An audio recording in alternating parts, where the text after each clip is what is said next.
Alright guys, today I'll be giving you my analysis of Alpenfury, going to Canada's Wonderland next year. Now, I would have done this yesterday, or a bit sooner, but I wanted to really get a sense of how the community feels about this. I talked with a bunch of people, I watched a bunch of reviews and all this, and I gotta tell you, I have a very different opinion on this thing than most people, because it seems like the general consensus is that this ride is going to be good, but it's going to be like maybe a little weaker than Behemoth or Leviathan, maybe on par for some people, but it's not going to be anything mind-blowing. It's not like top 50 in the world or anything. It's just going to be a good, fun ride. I have no clue where those people are coming from. Like, either they just didn't analyze this layout enough, or maybe no one likes violent rides anymore, but this thing looks disgustingly good. I mean, I don't think it's going to be the best ride of the year, because this year's absolutely stacked. Like, I'd be shocked if this isn't the best year for coasters between Stardust Racers, Helios, Falcon's Flight, a bunch more that haven't even been announced, but this can hold its own amongst those elite rides. And I'm going to get into why in this analysis. So I'll start off with something that I think everyone can agree is just incredible on this ride, and that is the presentation. Oh my god, this has one of the best presentations of any coaster by the looks of it, if they execute it like they should. Because apparently there's going to be like a fireball that shoots out of the top when it goes into that inverting top hat. That's going to be an amazing effect. This thing's just going to be a spectacle, just flying over the pathways. The color scheme with the white track and the blue supports looks really cool. It changes track color when you're in the mountain, so it's like pitch black in the mountain, and then when you shoot up, it switches to white. Of course, in the mountain, it's disgusting as it is, but it looks like they're going to dress it up really well, so that's going to be really cool. And then the station building is going to be this like old Alpen feeling building. I don't really know how to describe it, but you know what I'm talking about. I'm shocked they didn't retheme Fly. That seemed like a great opportunity to retheme that, because they did that when they added Twisted Timbers to King's Dominion. That got rethemed to Apple's Apple. So I thought they would have done something like that, but they didn't, but oh well. Just, yeah, overall, this thing looks stunning. I know people are scared of this kind of ruining the sight lines from the front of Wonder Mountain, but I think it's just going to add to it. Like, that's going to be incredible. Just walking up to this park, seeing Wonder Mountain, and then seeing this thing just jet out of the top of it, see this big fireball erupt in the air. It's not even a volcano, but the fireball actually works with this storyline, because the story is obviously that in the mountain, fire and ice combine to create this like insanely powerful element. The villagers are like throwing this festival, celebrating this combination of fire and ice in its rawest form, and you're invited to like go experience it and feel what it's actually like.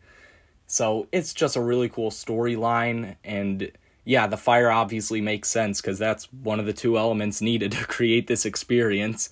So, yeah, overall, just fantastic job. Obviously, it's not Epic Universe over here. They're not going to theme it extremely well. But, I mean, it's Volcano the Blast Coaster on steroids. You can't complain. Now, before we get into this layout, obviously I have to address the capacity, because that's everyone's biggest concern. And yeah, I agree. It is terrifying seeing how bad this capacity is for Canada's Wonderland, okay? Obviously, 18-person trains, 2 trains, it's not good. You do not want to see this, especially with Premier trains, which I actually don't mind these, especially without comfort collars. I think they're comfortable. It's just most people have a hard time getting in and out of them. I can do that fine, but that being said, I'm way more agile than pretty much anyone else getting into these trains, so I know for most people, these trains are terrible to get in and out of, so that could really hold up the operations even more. Now, again, they don't look like they have comfort collars, and I know the recent trend with Cedar Fair is not to include seatbelts for capacity reasons, so that'll help out. That'll kind of cancel out people struggling to get in and out of these trains. So that's nice.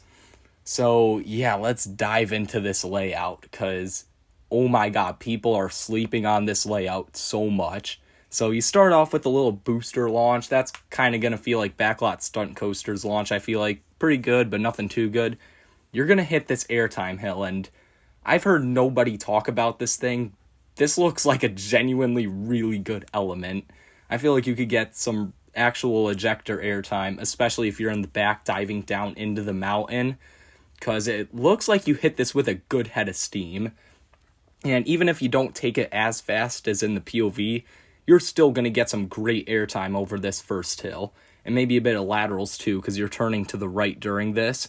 So maybe you'll even get thrown to the left for a bit of like more janky laterals, if that makes sense, which that'll be amazing. And then of course you hit the second launch, you hit 71 miles an hour in here. That's going to be one of the best launches in the world. I'm not personally a big fan of rolling launches, but I think this one will be fine because of all the theming around it. Just being surrounded in that cave is going to be incredible. It's going to be fast. And then, of course, you're going to shoot out of the mountain. I don't know if you're going to notice the fireball or not, but hopefully you do. If not, it'll be cool to watch off-ride. And then you head into the first inversion, and oh boy, Canada's Wonderland, they should not have advertised this as 9 inversions, because even if this is technically 2 inversions, I'm counting this first inverting top hat as 1 inversion, okay? This thing, I don't think it'll feel like 2 inversions. It definitely doesn't look like 2 inversions. This ride has 8 inversions, according to me, okay? I mean, it still has the North American inversion record, because Steel Curtain's probably never opening again, but still, it's not 9 inversions, guys. If anything, it's like, okay, it's 9 inversions, but you pulled an Iron Gwazi where you counted that little overbank as an inversion, even though it really shouldn't be. So, yeah, other than that, this element looks great.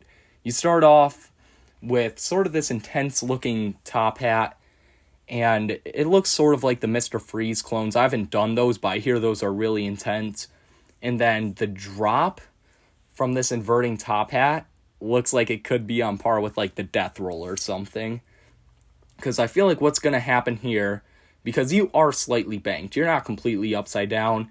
It definitely doesn't look like it should be an inversion, but you're still not fully upside down here. So you're going to start dropping off. You're going to lift out of your seat a bit, and then you're just going to get thrown around to the right when you start like banking out. And that's going to be one of the craziest moments of laterals ever, I feel like. I don't know if it will be, but it looks like it. And you're going to get some good airtime combined with that too. So that's going to be one of the best elements on the ride easily. So then after that, you're going to kind of meander around and then go through this bank turn here. Now, a lot of people say this is only for head choppers, but I think this could kind of feel like a Stangle dive. This looks like you kind of whip into it really hard, so you could definitely get thrown to the right a lot on this element, I feel like. Maybe not, maybe I'm overestimating how good this element will be, but it feels like it should be on par with a good Stangle dive. Then after that, you're going to hit the 0G stall. I don't think this will be one of the better stalls, definitely not on par with Air Force Ones or like even Pantheons, but, you know, still a good element for sure, good hang time here. I don't think the transitions into and out of it look like it'll give the same type of airtime that like Wildcats Revenges or Air Force Ones will, but you never know. We'll have to wait and see. And then you hit the Skyflyer loop, and this thing looks diabolical. If this thing is profiled right, this will be one of the all-time great elements, I'm telling you. This thing looks like what Fury's treble clef should be, because you head up into it. It starts like a normal helix, and then it gets really tight, so you'll get hit with some good positives there. And then you have this really sharp-looking outer bank, and that just looks disgusting. The ejector on that looks incredible. In the front, in the back, everywhere. It looks like you're going to get some fantastic sideways ejector on that. And then you're just going to keep rotating. So you're going to be diagonally ejected, and then you're just going to get flung to the left even more. and eject it even harder when you dive out of this, and then the pullout should have some good positives too. So that element right there, if that is not one of the best elements I've ever experienced, I'm going to be disappointed. Or like if I see it in testing and it's crawling through it, I won't be disappointed. But if it runs like it is in the animation and it's not one of the best elements I've done, I'm going to be pretty disappointed because that thing looks insane. Then you'll hit the ice winder roll. This thing looks pretty good. I think in the front, you're going to get really good laterals and airtime going into it. And then the second roll of it is kind of going to feel floaty, not really anything too special. And it's going to be the opposite in the back. It's going to feel pretty floaty and graceful on the first roll. And then the second one's going to be pretty aggressive. And then you've got the Serpent Fire roll. I think this looks like another element that's getting slept on. People are complaining about just how many 0G rolls this ride has. And I kind of get it. It's a lot of 0G rolls, but that being said, they all look pretty good. I think this is going to feel really similar to the Ice Winder roll and how like the front's going to get the first one a lot stronger and then the back's going to get the second roll stronger just because of how it's going up and then down. So yeah, going to be a very similar feeling there, but more head choppers on this one. Then you're going to hit a normal ejector hill. I do think this will be an ejector hill. I hear some people even questioning if this will give airtime. Like, I know Coaster Studios was like, oh, we'll see if we get airtime on this. I will be stunned if this isn't at least flow ejector. I think this has the potential to be as good as like a good ejector pop on an RMC. But, I mean, we'll see about that. I know a lot of people aren't saying it'll be that good, but I think it could give some good ejector. Then you're going to hit another 0G roll, which at this point, most people are thinking, we really don't need this. And I do agree, they should have gone with like an Outer Bank or something more creative. But that being said, a lot of people love that 0G roll on Skyrocket. I thought it was the best part of the ride. So that should give some more inverted ejector, like, or floater at least. Maybe not even ejector at this point in the ride, but at least inverted floater combined with laterals, so that'll be good. And then you have a double up going into the brake run. In the back, that'll be weak ejector probably. In the front, that's going to be really strong. You're just going to get chucked out of your seat on those last two pops. Almost looks like identical to what Totitus does at the end. And then you hit the brakes. So it's a really long ride. And again, I think the elements are going to hit a lot harder than most people are thinking. I think people normally associate Premier with rides like Full Throttle, West Coast Racers, Mr. Freeze, Epic, and they just think, yeah, it's a good ride, but nothing crazy, and it has that reputation, so I think a lot of enthusiasts aren't thinking it's going to be elite just because of that, but I will tell you right now, I will be extremely surprised if this isn't a top 50 coaster of all time. Will it be a top 5 coaster for me? Will it be the best ride of 2025? I don't think so. Again, 2025 is stacked, and this looks like a top 5 coaster in possibly the most stacked year ever for coasters. Maybe even top 3, who knows? It could beat out like Falcon's Flight or Helios, who knows? Stardust Racers, I am gonna be just stunned if this beats that. That looks like one of the few coasters that has like as good of a 1% chance of beating Air Force One for me. Yeah, Stardust Racers is definitely my pick for best ride of the year so far, but I still think this looks incredible.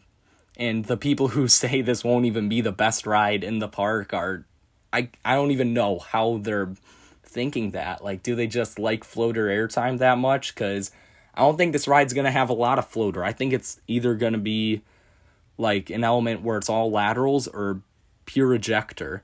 So yeah, let me know what you guys think of Alpenfury down in the comments below. Will it be as good as I'm thinking, or will most other people be right? Make sure to like and subscribe, and I'll see you guys next time.